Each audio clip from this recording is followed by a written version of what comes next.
안녕하십니까. 오늘 화학 부분 2강이죠. 자, 두 번째 시간. 오늘은 화학식과 물질의 양에 대한 이야기. 여러분들 전강에서는 물질의 분류, 물질이 무엇인지, 그리고 원소의 개념과 그다음에 호돈소 물질, 그다음에 화합물, 자, 그리고 혼합물의 분리까지 저희가 한번 봤지 않습니까? 자, 오늘 이 시간에는 화학식과 물질의 양, 바로 정량적 개념을 갖다가 우리가 한번 오늘 이 시간을 통해서 확인 한번 해보겠습니다. 자, 그 전에 우리가 또 1강에서 제가 이야기했던 것처럼 또 수업을 하기 전에 또 강의를 하기 전에 제가 또 예전부터 신주로 믿고 있는 또 제 자신이 뭐 항상 생각하고 마음속으로 외치고 다니는 사자성어 하나만 제가 설명을 하고 수업을 한번 해볼까 합니다. 자강불식이라고 해서 여기 보시다시피 스스로 힘써 몸과 마음을 가다듬고 쉬지 않는다. 어떻게 보면 저희 집 가훈으로서도 생각할 수 있는 사자성어거든요. 항상 전 이 사자성어를 마음속에 담아두고 지금까지 살아왔다고 생각을 합니다. 여러분들께서도 지금 뭐 이제 시작하는 어떤 부분일 수도 있고 아니면 여러 번 실패를 해보신 분들도 계실 수 있겠지만 뭐든지 간에 자기 스스로 노력을 하게 된다면 결과적으로는 나중에 보람된 것, 자기가 원하는 것을 얻을 수 있지 않을까라는 생각에 여러분들한테 조그마하게 짧은 시간이지만 제가 한번 이 사자성어에 대한 이야기를 잠깐 언급하고 한번 시작을 해보려 합니다. 자, 오늘도 마찬가지로 이러한 그 내용을 통해서 즉 자기 스스로 마음을 가다듬으시고 노력을 하시면서 제 수업을 또 임해주시기 바랍니다. 자, 그럼 2강 들어갈까요? 화학식과 물질의 양 개념이 되겠습니다. 자, 먼저 원소 기호와 화학식이 나와 있네요. 자, 원소 기호. 글쎄요, 여러분들 화학을 하시는 분들이라면 원소 기호 정도는 다 알고 계시지 않을까요? 제가 설명한다는 자체가 좀 부끄럽습니다. 원소 기호 같은 경우는요. 즉, 원소를 나타내는 기호로서 뭐 라틴어, 그리스어 또는 영어로 된 원소의 이름의 한 글자 또는 두 글자로 사용되며 그다음에 첫 번째 글자는 대문자, 두 번째 글자는 뭐 소문자 나타난다. 사실 여러분들 학교 다니실 때 많이 들었던 내용이라서 잠깐 언급만 하겠습니다. 자, 그리고 화학식.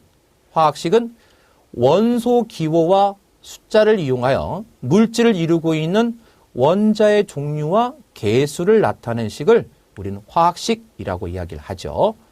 뭐 예를 들자면 H2O가 화학식이 되는 거죠. 예.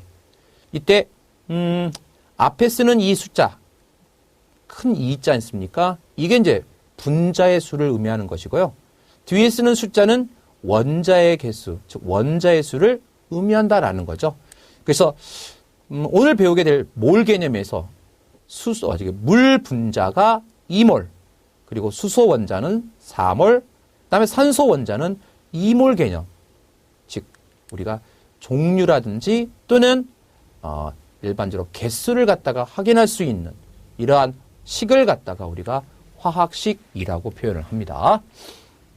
자, 이번에는 이제 물질의 양에 대한 이야기죠. 물질의 양에 대한 이야기. 바로 원자량, 분자량에 대한 개념이 여기 나올 겁니다. 자, 먼저 원자량부터 갈게요. 자, 원자량이라는 것은 원자의 질량이에요. 원자의 질량. 자, 그런데 문제는 뭐냐? 원자 한 개의 질량을 갖다 놓고 생각을 해본다면 그 원자가 매우 작기 때문에 질량도 매우 작아요. 해서 실제 원자량을 우리가 이야기할 때 우리가 어떻게 표현을 하냐면 바로 원자 6.02 곱하기 10의 23승계의 묶음 단위, 묶음 질량이라고 이야기할까요? 예, 묶음 질량을 우리는 바로 원자량이다라고 이야기합니다. 다시요. 원자 6.02 곱하기 10의 23승계 이 개수를 묶었을 때 질량을 우리는 원자량이다.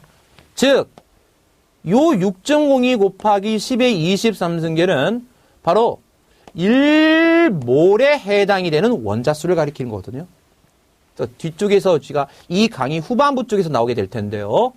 1몰의 개수인 6.02 곱하기 10의 23승계에 1몰의 뭐예요? 원자의 질량이다라는 거예요. 실제 원자량의 의미는. 즉, 예를 들자면 이렇게 생각하십시오. 어떻게 생각할까요? 예. 자, 여기 탄소 원자가 있어요. 이 탄소 원자 6.02 곱하기 10의 23승계를 저울에다가 이렇게 달아요. 달면 그 양이 질량이 얼마다?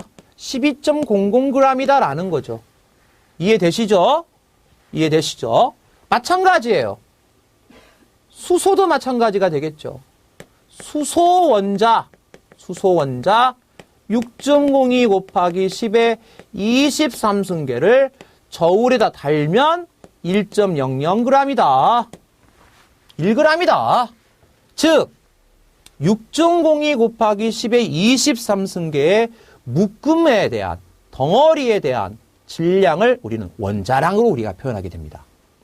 자, 그럼 이러한 원자량이 도대체 왜 이와 같은 일이 벌어지는지를 한번 살펴볼까요? 자, 원자 자체의 질량이 매우 작다고 이야기했어요. 그래서 우리가 약속을 하는 거죠. 질량수가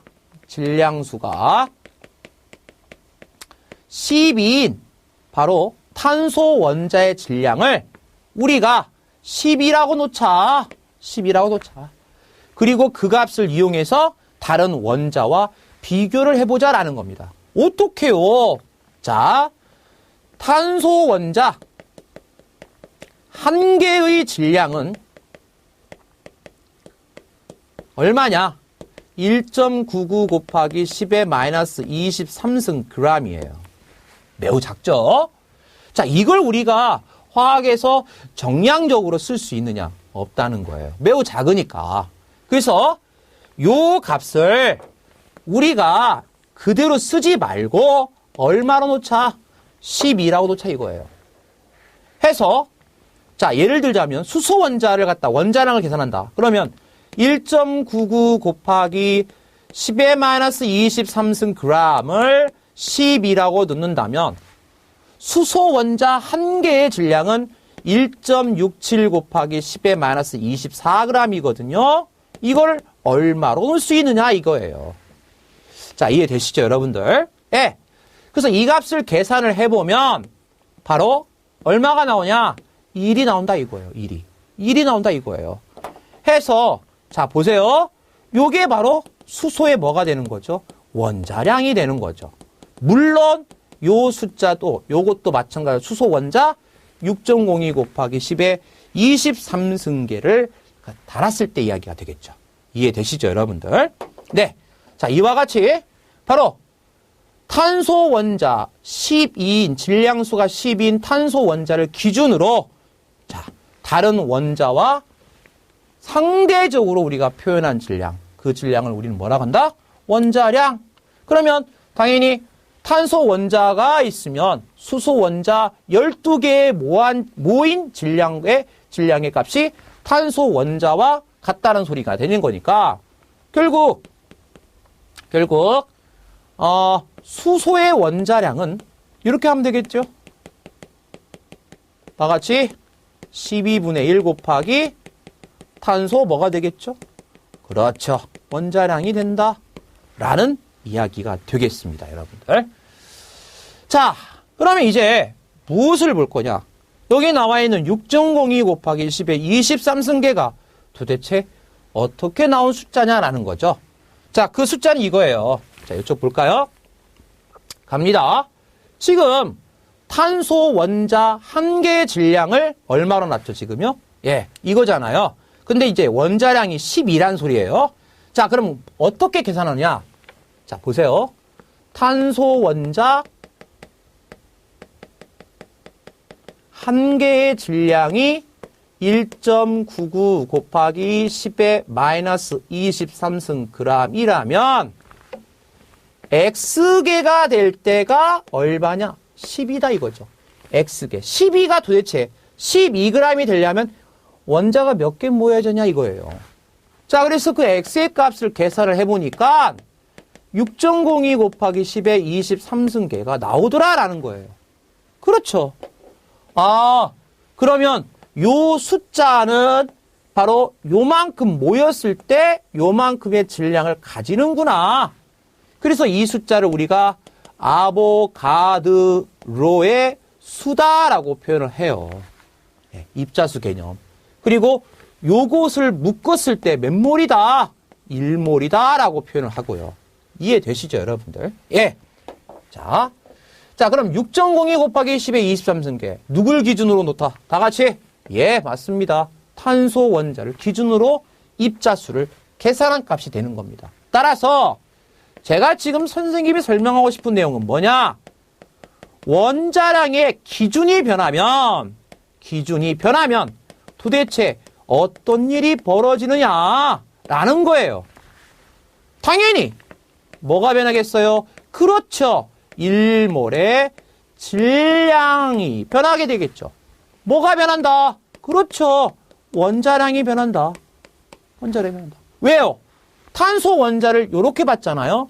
만약에 탄소 원자의 한 개 질량을 요만큼인데 12로 놓지 않고 100이라고 놓는다면 달라지겠죠. 그러면 1몰의 입자수도 변하겠네요. 그럼요. 6.02 곱하기 10의 23승계라는 입자수가 변하게 되는 거죠. 선생님, 1몰의 입자수고, 그럼 그만큼의 입자가 차지하는 뭐가 변한다? 그렇죠. 부피가 변하게 되는 거죠.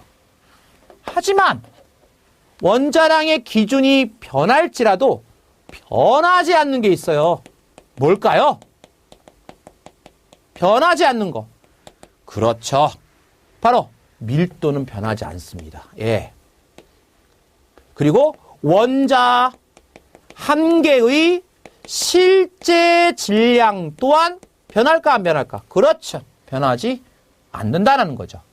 그래서 관연도에 많이 출제가 됐었어요. 이 내용이요. 원자의 기준이 변하는 때 무엇이 변하고 무엇이 변하지 않느냐? 이거 여러분들께서 명심해 두셔야 될 거예요. 아마 빈 공간 있으시면 메모를 좀 해 두셨으면 좋겠습니다. 자, 그 다음에 이제 평균 원자량이라는 말이 나와요. 자, 이건 또 뭐냐? 평균 원자량이라는 것은요, 동위원소 개념이 있어요. 여러분들, 동위원소 개념. 동위원소가 뭐예요? 예. 자, 동위원소는 양성자수는 같으나 중성자수가 달라 질량수가 다른 원소, 또는 원자번호는 같으나 중성자수가 달라 질량수가 다른 원소, 또는 화학적 성질은 같으나 물리적인 성질이 다른 원소. 자, 이러한 원소가 바로 동위원소예요. 그런데 자연계에 존재하는 이 동위원소, 자연계에 존재하는 원소들은 대부분 동위원소로 존재합니다. 따라서 우리가 질량수가 두세 가지 정도로 나타나기 때문에 한 가지를 가지고 우리가 원자량을 쓸 수 없다는 소리가 되는 거죠. 무슨 말이에요? 무슨 말이냐면, 예를 들어 줄게요. 지금 염소의 평균 원자량 구하는 거 나왔는데요. 예를 들어 줄게요. 질량수가 35짜리 염소가 있고요. 질량수가 37짜리는 염소가 있어요. 그럼 두 개의 차이점이 뭐냐면, 보세요. 자, 갑니다. 표로 한번 나타내 볼게요. 양성자수요. 양성자수예요. 자, 양성자수는 17, 17이에요. 전자의 수도 17, 17이에요. 원자 번호가 17번이에요. 됐죠? 그러면 질량수가 35니까 중성자수는 몇 개냐? 중성자수는 몇 개냐면 18이에요. 18. 얘는 몇 개냐면 20이에요. 20. 아? 그러니까 뭐가 달라지죠? 그렇죠. 질량수가 달라지게 되는 거죠. 자, 질량수가 뭐냐고요? 예, 알려드릴게요. 질량수는 양성자수에다가 중성자 수를 더한 값이 바로 질량수예요. 따라서 지금 더하면 35죠. 더하면 37이죠. 이제 이해되시죠? 이 두 관계가 바로 동위원소 관계라고 이야기하는 거예요. 자, 문제는 뭐냐? 아주 재미난 일이 벌어져요. 자연계의 이 35짜리 질량수를 가지고 있는 염소가 얼마 있느냐? 75%가 있어요. 그럼 나머지 몇 퍼센트?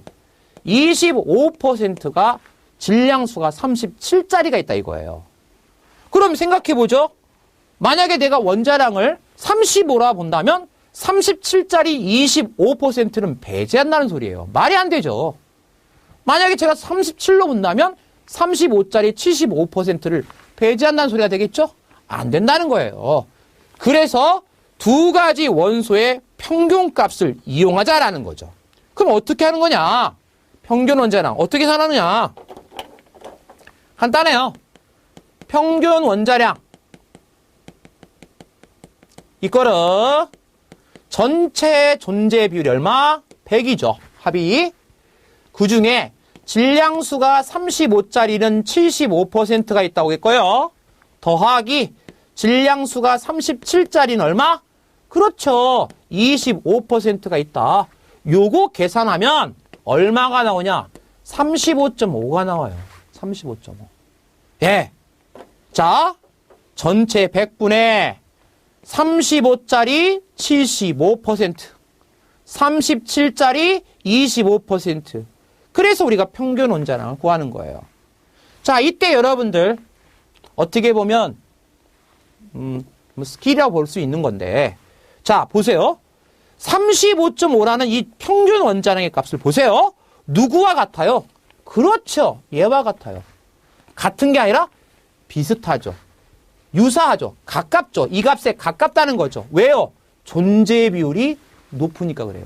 아, 그러면 계산을, 물론 정확한 값을 계산을 해야 되겠지만 계산하지 않아도 대충 평균 원자량이 바로 질량수가 35짜리에 가까운 값을 가지는 평균 원자량 값이 나오겠구나. 즉, 평균 원자량은요. 자, 여기다 쓸게요. 존재 비율이 큰 원자의 질량수에 가깝다. 예. 그러니까 36이 될 수 있어, 없어? 없다는 거예요. 예, 없다는 거예요. 자, 여러분들 이해되셨습니까? 예. 자, 정확한 값을 계산하려면 이와 같은 방법을 통해서 평균 원자량을 계산한다라는 거. 그리고 사실 평균 원자량 계산 문제로 가장 많이 나오는 유형이 바로 요거예요. 염소.